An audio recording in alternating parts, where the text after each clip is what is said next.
और हमारे साथ आज यहाँ पर UKSSC के सचिव श्री संतोष बडोनी जी हैं, हमारे साथ ही पोल गोल बहुगुणा जी भी हैं और विजय रावत जी यहाँ पर साथ हैं। पहले बहुत बहुत स्वागत सर आपका। नमस्कार, स्वागत, धन्यवाद सर। एक बड़ी खबर अभी चल रही है, वीडियो के जो रिजल्ट निकला है उसके बाद बड़ी धांधले की बातें हो रही हैं और बहुत सारी चीज़ें हो रही हैं, तो उसके बारे में कुछ कहना चाहेंगे सर? मैं दो बातें कहना चाहता हूँ कि ये जो भी बातें चल रही हैं ये सोशल मीडिया में चल रही हैं, जो एक तरह से जिम्मेदारी का भरा मीडिया नहीं है। एक बात तो ये है, जो उसमें कुछ कह देता है उसका जिम्मेदारी नहीं लेता है कभी।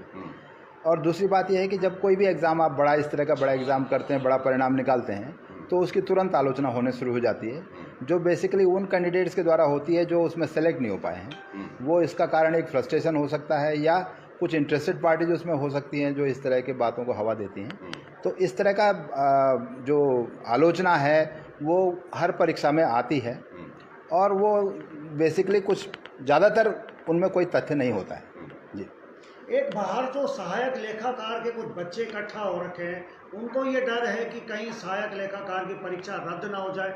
बहुत मेहनत करी है उन्होंने, वो अभी मैठाणी जी से मिलके भी गए हैं, उस पर क्या कहना चाहते हैं? मतलब अभी तक उसको रद्द करने का कोई भी निर्णय नहीं हुआ या किसी भी तरह का कोई निर्णय अभी तक नहीं हुआ है और उसको हम कमीशन में बाकायदा रखेंगे। और वो ये ऐसे सब बातें, एक परीक्षा का निरस्तीकरण एक बड़ा मुद्दा है, कोई छोटा मुद्दा नहीं कि एक आदमी उसमें डिसीजन कर ले या कमीशन में इस तरह से डिसीजन हो जाए।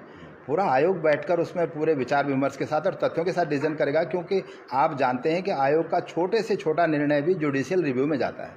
हर एक हम 442 रेट हमारे पास अब तक आ चुकी हैं, तो हम जो डिसीजन ले रहे हैं वो जुडिशियल रिव्यू में जाता है, तो वो सारे डिसीजन रिस्पॉन्सिबिलिटी से होते हैं और जब तक कोई डिसीजन नहीं हो जाता तो ये कहना उचित नहीं है कि उसे निरस्त किया जाता है। सर सबसे बड़ा सवाल एक ये उठ रहा है कि जब उत्तराखंड जो लोक सेवा जो आयोग है 2.5 लाख बच्चों की परीक्षा एक शिफ्ट में करा सकता है, तो UKSSC क्यों एक शिफ्ट में परीक्षा नहीं करा पा रहा है? नॉर्मलाइजेशन जो आप करवा रहे हैं, क्योंकि बच्चे कह रहे हैं कि इसमें समझ नहीं पा रहे हैं कि जिस बच्चे के जिसके नंबर है किसी का कम हो रहे हैं किसी के बढ़ रहे हैं, इसमें समझ नहीं पा रहे हो, असमंजस में बच्चे, तो एक शिफ्ट में क्यों नहीं हो पा रहा है ये सब चीज़ें? आप UKSSC को UKPSC से कंपेयर ऐसे ही कर रहे हैं जैसे कांच का गिलास और स्टील का गिलास। बेसिक बात यह है कि हमारा जो रिजल्ट होता है वो एक ही परीक्षा से होता है। UKSSC के पास 3 चरण हैं परीक्षाओं के एक सिलेक्शन में, प्री एग्ज़ाम है, मेंस एग्ज़ाम है और फिर इंटरव्यू है। इसलिए हमारा एग्ज़ाम जो सिंगल एग्ज़ाम है बहुत हाई स्टेक एग्ज़ाम है। दूसरी बात, जो अरेंजमेंट हम कर रहे हैं अभी वो शायद UKPSC भी नहीं कर रहा है, क्योंकि हमारा सिंगल एग्ज़ाम है। जैमर हम लगा रहे हैं, बायोमेट्रिक हम हर एग्ज़ाम में कर रहे हैं, हर एक आदमी के हर लेवल पर कर रहे हैं। और उसके लिए आपको ये ऐसा सेंटर नहीं चुन सकते रीजनल या जो ऐसा सेंसिटिव एरिया नहीं चुन सकते जो वही एग्ज़ाम ख़राब हो जाए। अगर 3 लाख बच्चों ने एक एग्ज़ाम दिया है और वो ख़राब हो गया तो आपको कम से कम सरकार को 7 करोड़ की इस पर व्यय आता है। तो बहुत सारी सेंसिटिविटी, हम UKPSC से आप हमारी तुलना करेंगे तो वो शायद उचित नहीं है। तो नॉर्मलाइजेशन का प्रावधान क्यों है? ऐसा नहीं हो सकता है कि इस प्रकार के एग्ज़ाम हम करें कि इसमें नॉर्मलाइजेशन की जरूरत ही ना पड़े? जब भी कोई एग्ज़ाम एक शिफ्ट से ज़्यादा जाएगा, जो कि जाएगा, अभी तो आप 2.5 लाख का एग्ज़ाम करा रहे हैं, कल 4 लाख फॉर्म आ सकते हैं, 3 लाख तो पहुँचने वाले हैं, तो उसने अल्टीमेटली शिफ्ट में होना है। तो नॉर्मलाइजेशन से आप भाग पाएंगे ऐसा संभव है नहीं। नज़दीकी आपको कोई भी एग्ज़ाम ऐसा मिलेगा जब 6-6 लाख फॉर्म आएंगे, तब आप क्या करेंगे? तो नॉर्मलाइजेशन तो जब भी एक शिफ्ट, क्योंकि तब आप मेरे पास ज़्यादा शिकायत लेके आएंगे जब 3 शिफ्ट में से एक ही शिफ्ट से सब बच्चे निकल जाएंगे। तो इसलिए नॉर्मलाइजेशन है कि जो पेपर हो गया है उसके बाद उसके कठिन और इजी का रिस्पांस के आधार पे, पेपर होने के आधार पे रिस्पांस तय हो जाए और जो कठिन पेपर हुआ है उसमें बच्चों को थोड़ा एक्स्ट्रा मार्क मिलता है, जो सरल पेपर हुआ है उसमें थोड़ा सा मार्क्स उनका घटता है, सरल हुआ है उसमें बढ़ता है और कठिन में थोड़ा घटता है। तो यही नॉर्मलाइजेशन जो बहुत ज़रूरी है, अदरवाइज एक ही बैच से निकलेंगे तब आप शायद ज़्यादा शिकायत लेके हमारे पास आएंगे। अच्छा सर, अब की बार भी देखा गया कि 12 से अधिक क्वेश्चंस गलत थे जिनको बाद में डिलीट कर दिया गया। ऐसा क्यों होता है सर? पीछे भी एक पेपर था तो उसमें 332 प्रश्न गलत थे और फिर उनको डिलीट किया जाए कहीं ना कहीं ये, और जबकि कुछ अच्छे प्रश्नों को भी डिलीट किया गया सर। प्रश्नों का जो मामला है कि प्रश्न को सेलेक्ट करना, उनको पेपर में रखना, उसके बाद पेपर में रखने के बाद उन पर आपत्ति लेना, वो एक डेमोक्रेटिक तरीका है, वो एक बहुत ज़रूरी तरीका है। दूसरा, उस आपत्ति का निस्तारण करना, ये सब एक्सपर्ट बेस्ड सिस्टम है। इसमें आयोग जो है, जो विषय विशेषज्ञ हैं उनकी राय लेते हैं और उनकी राय पे ही जो डिसीजन होता है वो लिया जाता है। जो जब पेपर हम आपत्ति प्राप्त करते हैं एग्ज़ाम में रखने के बाद क्वेश्चन को, तो हर आपत्ति को 3 सब्जेक्ट एक्सपर्ट देखते हैं। जो राय देंगे, अगर वो समझते हैं कि प्रश्न इसको हटाने लायक है, डिलीट करने लायक, तो वो डिलीट होता है। जिसमें की चेंज है, माने ऑप्शन चेंज हो गया, तो वो ऑप्शन चेंज किया जाता है। तो वो अक्रॉस द एग्ज़ाम एक ही है, ये नहीं है कि बंद होगा परीक्षा में ये हो गया। वो तो जब आलोचना हो जाती है तो प्रश्नों को भी उठा लिया जाता है, तो वो एक सही तथ्य नहीं है। और अक्रॉस द एग्ज़ाम ये प्रक्रिया है और विशेषज्ञ आधारित प्रक्रिया है। ये आयोग का कोई इसमें डिस्कशन नहीं है, ना आयोग इसमें कोई योगदान करता है। नहीं, पर सर आयोग कहीं ना कहीं प्रश्न पत्र जब बनता है उसमें तो डिसीजन लेता होगा, और वो कमेटी जो आप बोल रहे हैं बाद में चयनित होती है कि प्रश्न अच्छा है या गलत, अगर वो शुरुआत में ही हो जाए पहले पेपर देने से पहले ही, तो ये प्रश्न है कि प्रश्न गड़बड़ क्यों हो जाते हैं, ये आपका प्रश्न है। तो उसके बहुत सारे रीज़न हैं। एक कि जो ज्ञान है, जो तथ्य हैं, वो बदलते रहते हैं। कभी कभी सामान्य ज्ञान जैसे परीक्षाओं में क्या होता है कि व्यूज़ हो जाते हैं, एक किताब में एक व्यू है, दूसरी किताब में दूसरा व्यू है। आप उत्तराखंड के इतिहास में खासतौर से इसे देखेंगे कि जितने भी राइटर्स ने लिखे हैं उन्होंने अलग अलग फैक्ट्स लिखे हैं, तो उनके आधार पर चैलेंज होता है। तो इसलिए मैं कहता हूं कि उसको फिर 3 एक्सपर्ट देखते हैं। तो प्रश्नों की गड़बड़ी होना या प्रश्नों में आपत्ति आने का कारण होना, ये कभी कभी पाठ्य सामग्री बदलने से, राइटर के व्यूज़ बदलने से, ओवर द टाइम फैक्ट्स और तथ्य बदलने से, तो इसलिए ये आपत्ति का मौका दिया जाता है कि वो जो गड़बड़ी है वो भी ठीक हो सके। अच्छा, इससे ही जुड़ा हुआ सर एक सवाल मेरा ये भी है कि जैसे मैंने अभी अध्यक्ष साहब का भी इंटरव्यू लिया था, तो उनका ये कहना था कि जो कोचिंग सेंटर हैं अलग अलग, उसमें अलग अलग उनके उत्तर रहते हैं। तो इसमें बच्चे बड़े कंफ्यूज हैं कि बुक कौन सी पढ़ें और किसकी बुक पढ़ें, क्योंकि अभी जो आपने बता रहे हैं कि पर्सन अलग अलग हो जाते हैं। फॉरेस्ट गार्ड में सेम क्वेश्चन आ रखा था, वहाँ एक्सेप्ट हो गया, लेकिन अभी जो इसका वीडियो का एग्जाम हुआ उसमें एक्सेप्ट नहीं हो पाया। तो ये सब चीज़ें क्यों हो रही हैं? बेसिकली जैसा मैंने आपको बताया कि विशेषज्ञ आधारित है बुक्स, हम कोई बुक रिफर ही नहीं करते। आयोग कोई भी बुक सवाल तो उठाएंगे ना सर। फॉरेस्ट गार्ड में वो एक्सेप्ट हो गया वो सवाल, और अभी जो वीडियो का एग्जाम जो हुए थे उसमें एक्सेप्ट नहीं हो पाया UKSSC, इसलिए सवाल उठ रहे हैं। आप कोई स्पेसिफिक प्रश्न हमें दिखाएंगे तो अल्टीमेटली हम भी उसे एक्सपर्ट राय ही लेंगे। तो बेसिक मसला यही है कि हम कोई किताब रिकमेंड नहीं करते कि आयोग कोई किताब रिकमेंड करके इस किताब से। आयोग बेसिकली एक पाठ्यक्रम रिकमेंड करता है, हर एग्जाम के लिए एक पाठ्यक्रम देता है ट्रांसपेरेंसी से, और वो पाठ्यक्रम से हम एग्जाम लेते हैं। NCERT, जहाँ NCERT लागू है वहाँ NCERT से, जहाँ स्टेट गवर्नमेंट में जो चल रहा है जैसे पॉलिटेक्निक का पाठ्यक्रम है उसको हम रखते हैं, जहाँ यूनिवर्सिटीज़ में हमारी चल रहा है उनको हम रखते हैं। तो उस हिसाब से हम एक पाठ्यक्रम देते हैं जो हमारे राज्य क्षेत्र में चल रहा है।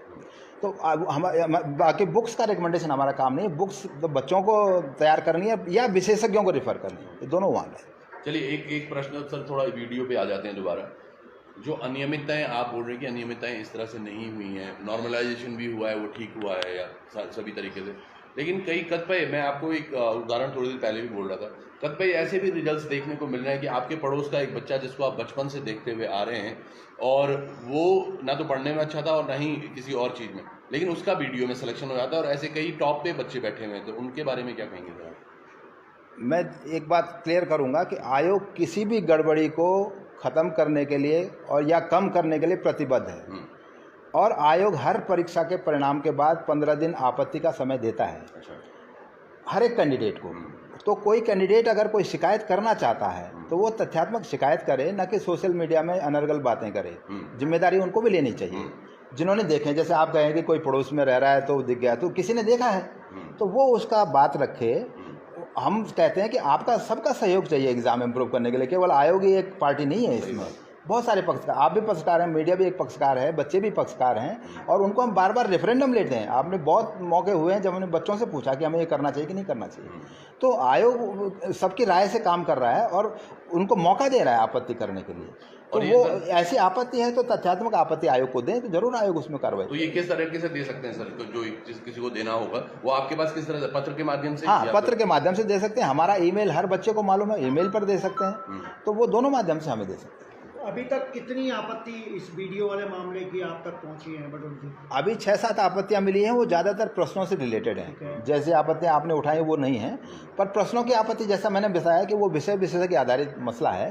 तो जो अगर, और उसका मौका एक बार मिलता है, अगर बार बार आप ये प्रोसेस नहीं कर सकते, अदरवाइज अभी आपने इनका ले लिया, चेंज हो गया, फिर दूसरे को कहेंगे कि ये चेंज आपने गलत कर दिया। तो एंडलेस भी ये प्रोसेस नहीं रखा जा सकता, अदरवाइज हम रिजल्ट ही नहीं निकाल पाएंगे। तो इसलिए वो एक बार हो चुका है, तो वो जो अगर एक्सपर्ट्स ने उसे देखा है तो हम उनको बता देंगे कि भाई इसमें एक्सपर्ट गिरा है।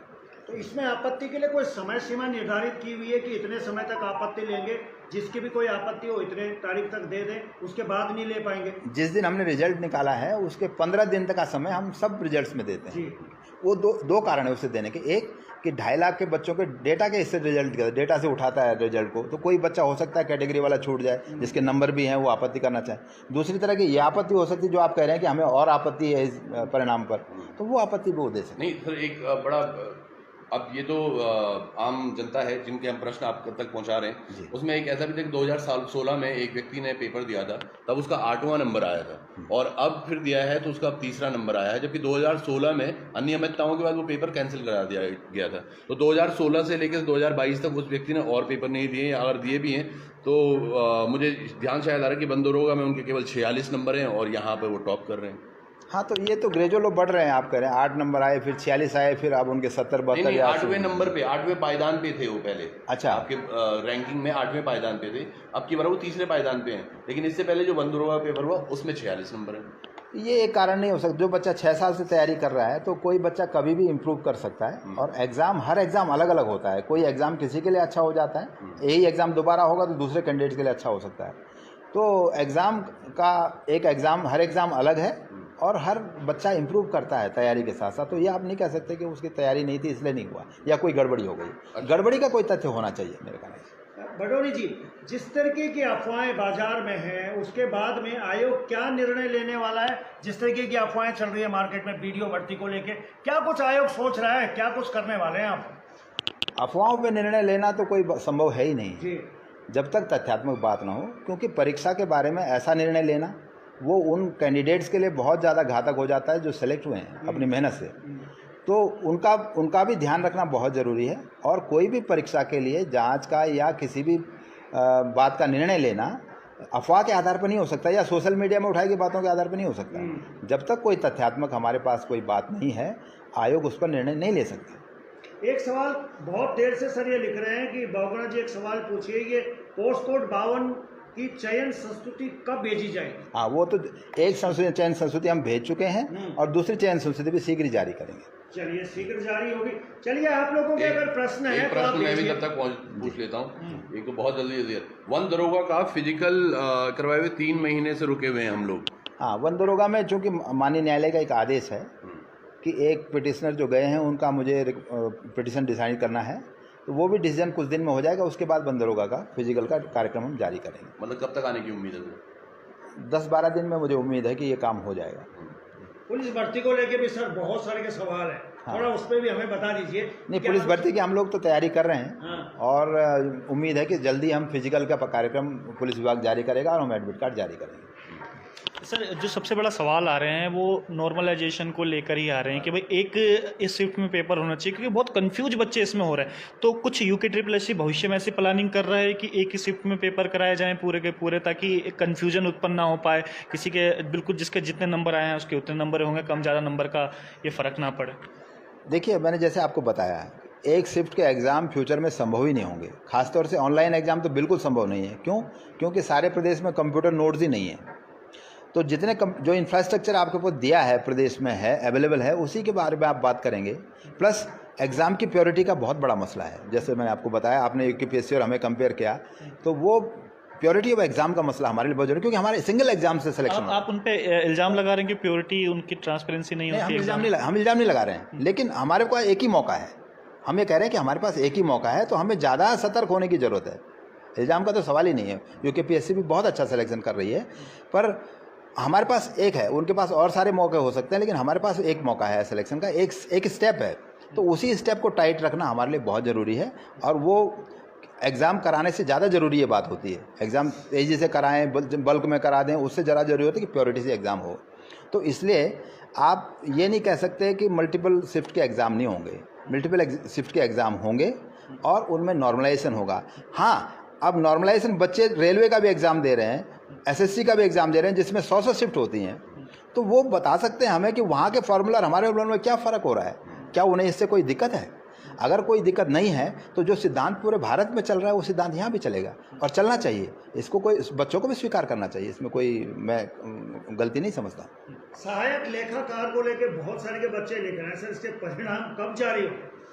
मैंने जैसे बताया आपको कि इसमें बहुत सारा, आप जानते हैं, बहुत सारा आंदोलन हुआ, बहुत सारे बच्चों ने कहा इसे कैंसिल करो, तमाम दबाव हुआ, और उसमें हमने एक जांच कमेटी बिठाई है और सिमिलर बंदरोगा में हुआ है। तो अभी हम बंदरोगा के प्रोसेस में, उसके बाद शायद इस पर भी आयोग निर्णय लेगा। सर एक अंतिम क्वेश्चन भी ले लेता हूँ। ये बच्चे काफ़ी देर से, एक बच्चे बोले कि थर्ड शिफ्ट के साथ धोखा हुआ है, और थर्ड शिफ्ट में आप कितने लोगों का चयन हुआ है? क्योंकि कहा जा रहा है बच्चों का कि थर्ड शिफ्ट बहुत टफ पेपर था, लेकिन जब नॉर्मलाइजेशन हुआ तो उनके नंबर घटा दिए गए बढ़ाने की वजह। ये बच्चे जो समझ रहे हैं कि कौन चिंता इस पर नहीं है, ये रिस्पांस पर है। जब बच्चों ने अपना जवाब दे दिया क्वेश्चन पेपर में, जो नॉर्मलाइजेशन चलता है, बच्चों ने जब जवाब दे दिया, उसके आधार पर दो तरह का मामला है। एक क्वेश्चन हम जब रखते हैं तो पता होता है कि एग्जामिनर उसको एक कैटेगरी देता है, हार्ड और या एवरेज या इजी।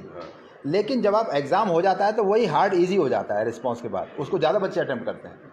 तो नॉर्मलाइजेशन रिस्पांस के बाद का मसला है। तो बच्चे जो समझ रहे हैं कि हमारा पेपर हार्ड था, वो बात नहीं है। रिस्पांस के आधार पर जो हार्ड था वो नॉर्मलाइजेशन प्रोसेस नहीं, क्योंकि इनमें इनका मानना क्या है सर, मैं ये जनता की बात, क्योंकि कुछ बच्चों से मैं बात कर रहा था, उनका कहना है दरअसल हुआ क्या कि थर्ड शिफ्ट में जो लोग थे और सेकंड शिफ्ट में जो लोग थे, इनको पेपर लीक, मतलब वो अपनी उनकी पेपर लीक हो गए तो उनको सारे क्वेश्चंस बताते, इसलिए वो, क्योंकि ये बच्चा बोल भी रहा है वही, तो मैंने सोचा आपसे पूछ लेता हूँ। ऐसा नहीं, ऐसा भी पेपर लीक का कोई मामला है तो वही मैं कह रहा हूँ कि ये सब बात ऐसे लूज में कहने की नहीं है। कोई तथ्यात्मक बात है तो बच्चे जरूर हमारे पास शिकायत बताएं, तथ्य दें, तभी तो उसकी कुछ जांच होगी। ऐसे कोई जांच भी नहीं हो सकती है। तो अफवाह से कुछ नहीं होगा और या आपके कहने से नहीं होगा। नॉर्मलाइजेशन का जो सिद्धांत है वो स्टैटिस्टिकल फार्मूला है, और यहाँ नहीं, IIMs उसको यूज़ करते हैं, SSC उसको यूज़ कर रही है, यूपी की SSC उसको यूज़ कर रही है। वो फार्मूला हमने लिया है, तो सब जगह जो चल रहा है वो हम कर रहे हैं। तो वो, और सब बच्चों के लिए एक है, ये नहीं कि किसी के लिए अच्छा हो या किसी के लिए बुरा होगा, इक्वल है। लास्ट एक सवाल आपसे पूछना है कि जो पुलिस की भर्ती जो आप देने जाएंगे, एक एज की उसमें बात आ रही है, उसमें एज बढ़ेगी कि नहीं बढ़ेगी? बच्चे बड़े कंफ्यूज हैं इस समय कि कितने तक एज रहेगी, एज बढ़ेगी कि नहीं बढ़ेगी उसमें। आयोग को जो स्कीम मिली है, जो अध्याचन मिला है, उसके हिसाब से हमने फॉर्म भरवाया है। एज बढ़ने का मामला राज्य सरकार का है, ये आयोग का नहीं है, क्योंकि ये नियम में परिवर्तन का मामला है। तो ये शायद इसका जवाब राज्य सरकार को देना होगा। अच्छा, अभी तक मतलब कुछ आप भी अभी तक हमारे पास कोई सूचना नहीं, कोई परिवर्तन की सूचना नहीं है। चलिए, बहुत बहुत धन्यवाद सर, समय देने के लिए बहुत बहुत धन्यवाद। जितने भी लोग देख रहे हैं, देखिए एक चीज सर ने बिल्कुल बोली है कि कुछ भी लोगों को अगर प्रॉब्लम है इस पूरे पेपर से, आप लिखित में अपनी जानकारी ईमेल द्वारा या फिर पत्र द्वारा इनसे संपर्क कर सकते हैं, और जिनके बारे में भी जांचें होनी होंगी वो जांचें जरूर होंगी। हम भी चाहते हैं ये पेपर रद्द ना हो, क्योंकि एक तो सर ने जैसे बताया 7 करोड़ रुपए लगते हैं पेपर पूरे कंडक्ट करवाने में, तो ये पेपर रद्द भी नहीं होना चाहिए। लेकिन जो गलत है, अगर ऐसा कुछ पाया जाता है, जो त्रुटियां आपको लग रही हैं, आप आयोग तक लेके आइए। बडोनी जी कहा है कि हम उनको तथ्यात्मक ढंग से और उसमें रचनात्मक तरीके से उसमें जांच की जाएगी। अगर कुछ भी वैलिड होता है तो उन लोगों को, दोषियों को सजा जरूर मिलेगी। यही है ना सर? बिल्कुल। चलिए फिर जुड़े रहिएगा लोकार्पण पर, पर्वतजन पर और पर्वतवाणी पर। बहुत बहुत धन्यवाद सर। बहुत बहुत धन्यवाद सभी का। आपने मेरा रूम नहीं दिखाया।